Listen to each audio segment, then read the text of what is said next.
When we hear the word monopoly, we think of a board game. We think of plastic houses, colorful paper money, and a playful roll of the dice. But for one man, monopoly wasn't a game. It was a religion. It was a mathematical necessity. We look at the billionaires of today, Elon Musk, Jeff Bezos, Bill Gates, and we marvel at their wealth and influence. We call them titans. But compared to the man we are talking about today, they are merely children playing in a sandbox he built. This man didn't just corner a market. He owned the very fuel that powered the planet. At his peak, his personal fortune was worth nearly 2% of the entire American economy.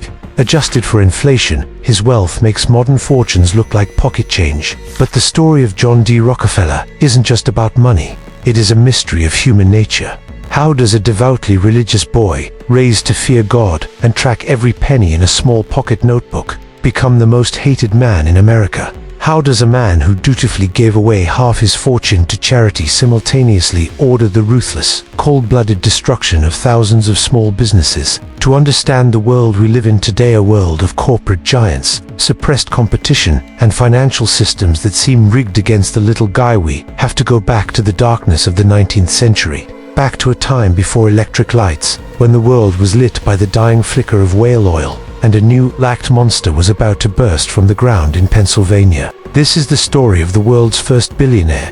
This is the story of how the light was captured, and the terrifying cost of holding the torch. To understand the son, you must first look at the father, William Avery Rockefeller. They called him Devil Bill, and the name was earned. He wasn't a businessman in the traditional sense. He was a con artist, a traveling salesman who peddled cancer cures in small glass bottles that contained nothing more than crude oil and laxatives.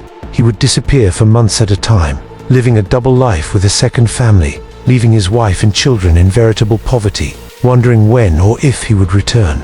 Young John didn't grow up in the lap of luxury. He grew up in the shadow of a man who once bragged to a neighbor, "I cheat my boys every chance I get. I want to make M sharp." Imagine that.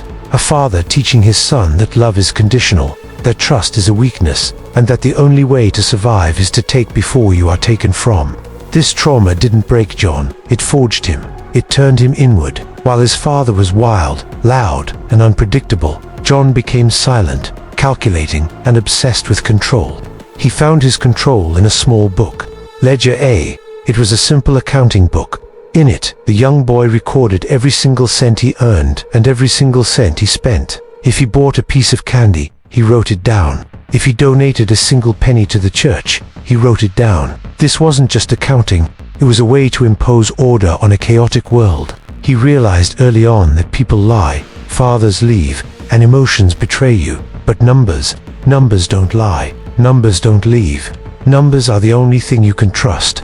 The year is 1859. The world is on the brink of a massive shift. For centuries, humanity had pushed back the night with candles and expensive whale oil lamps, but the whales were being hunted to extinction. The price of light was skyrocketing. The world was desperate for a cheaper alternative.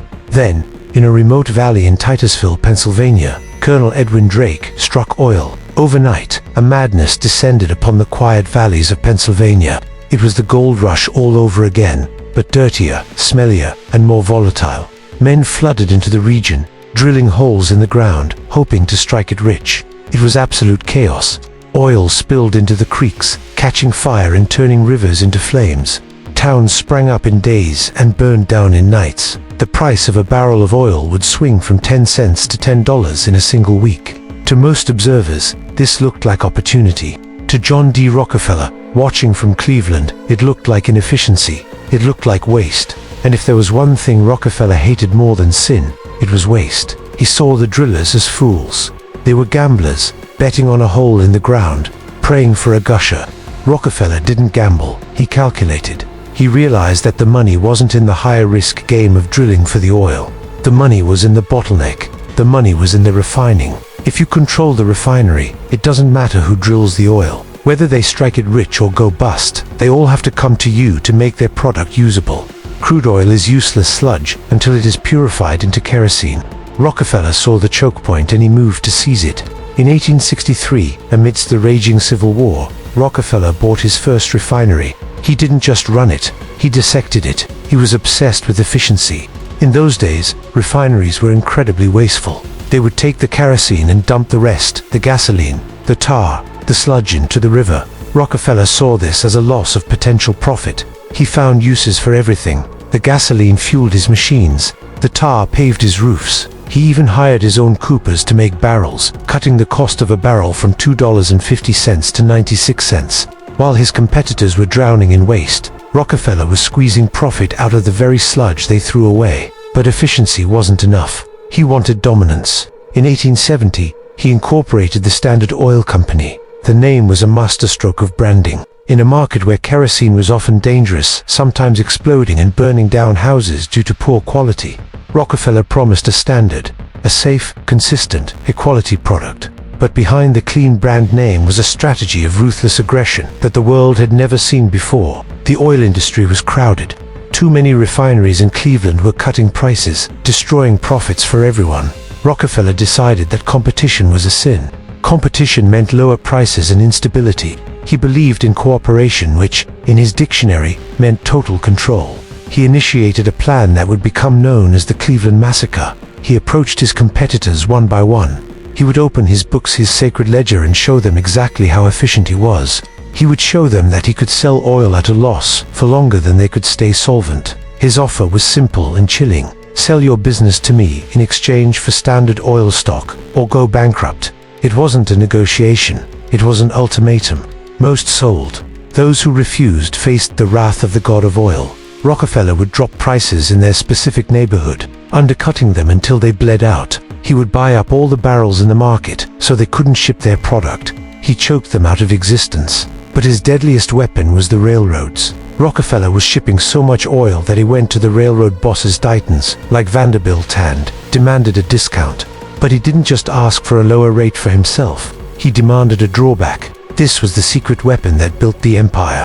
He demanded that the railroads pay him a portion of the fee that his competitors paid. Think about the insanity of that. Every time his rival shipped a barrel of oil, the railroad took a tax from that rival and secretly gave it to Rockefeller. He was getting paid by his competition to put them out of business. It was the South Improvement Company scheme. It was secret, it was predatory, and it was devastatingly effective. Within 3 months of the Cleveland Massacre, Rockefeller had acquired 22 of his 26 competitors. He had conquered Cleveland, but Cleveland was just the beginning. He looked at the map of America, at the veins of railroads and rivers, and he didn't see a country. He saw a pipeline, and he intended to own the valve. By the age of 33, John D. Rockefeller controlled the refining capacity of the United States. He was the master of the light, but as his power grew, so did the shadows. The public began to whisper. The newspapers began to dig. They weren't just buying kerosene anymore. They were buying from a ghost, a titan who operated in silence. The mystery was no longer how he made his money. The mystery was there anyone left on Earth powerful enough to stop him? By the late 1880s, Rockefeller faced a new problem. His empire was so vast that it was literally illegal. State laws at the time prevented companies from owning property in other states. It was a primitive attempt to stop exactly what Rockefeller was doing. But Rockefeller didn't break the law. He transcended it. His lawyers invented a new legal concept that would change capitalism forever: the trust. Instead of one massive corporation, he created a shadow structure. Shareholders of dozens of different companies would hand over their shares to a board of 9 trustees in New York, headed by Rockefeller. In return, they got trust certificates. The companies looked independent on paper, but in reality, they were all puppets dancing on strings held by one man. Standard Oil became the first true monopoly. At its peak, it controlled 90% of all oil refining in America. It controlled the pipelines. It controlled the prices. It controlled the politicians. Rockefeller wasn't just a businessman anymore. He was the king of energy. He became a ghost. He never visited the oil fields. He sat in his office at 26 Broadway, New York, a fortress of solitude, moving silent levers. He was so efficient that the price of kerosene dropped by nearly 80%. This is the uncomfortable truth that defenders of monopoly always point to. Rockefeller made light cheap. He saved the whales. He brought affordable illumination to the working class. But the price of that cheap light was freedom. No one could compete.